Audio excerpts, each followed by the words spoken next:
নমস্কার, আমি আশালতা। আজকে আমি আপনাদের বানিয়ে দেখাবো অড়হর ডাল। সবসময় মাছ মাংস খেতে ভালো লাগে না, তো মাঝে মাঝে আমাদের এরকম হালকা একটা ডাল হলে খুব ভালো লাগে। তো অড়হর ডালটা প্রথমে আমি ধুয়ে নেব ভালো করে।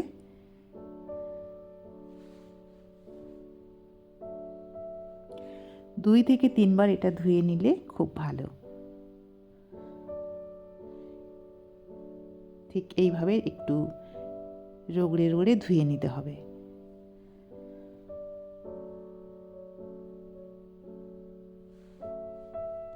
এবারে একটা প্রেসারে এই ডালটা দিয়ে দেবো। আপনারা পারলে এমনি কড়াতেও এটা সিদ্ধ করতে পারেন।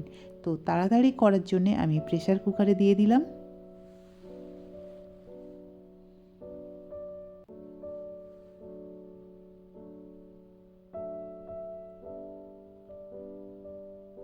এবারে আমি জল দিয়ে দিচ্ছি। জলটা এখানে 1.5 কাপের মতন জল দিলাম।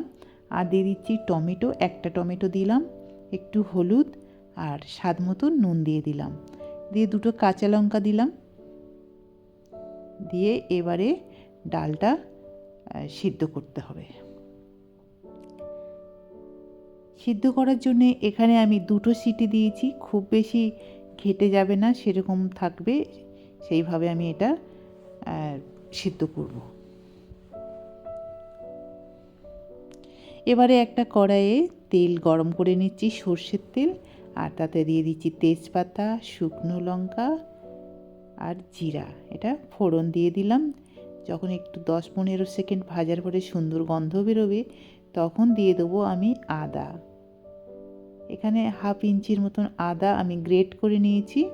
আর দিয়ে দেবো কাঁচা লঙ্কা। লঙ্কাটা কিন্তু সবসময় নিজেদের স্বাদ মতন ব্যবহার করবেন। তো লঙ্কাটা দিয়ে দিলাম।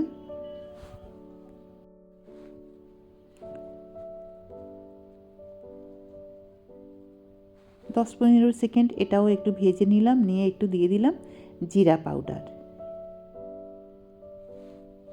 একদম নিরামিষ এই ডালটা খেতে কিন্তু সত্যিই ভালো লাগে।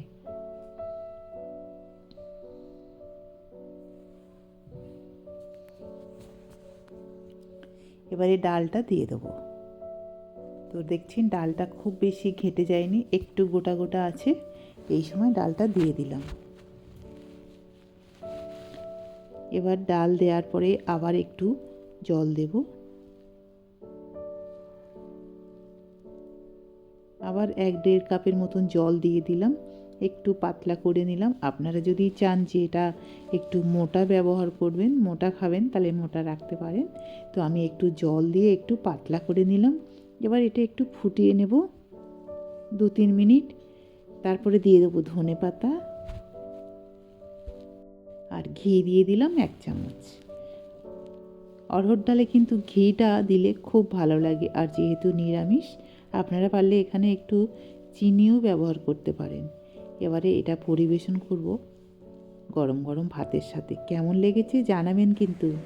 আমার এই রেসিপিটা যদি আপনাদের ভালো লাগে, তাহলে লাইক করবেন, শেয়ার করবেন, সাবস্ক্রাইব করবেন, আর আমার বেল আইকনে ক্লিক করবেন। তাহলে নতুন নতুন ভিডিওর সাথে আপনারা আপডেট থাকতে পারবেন। নমস্কার।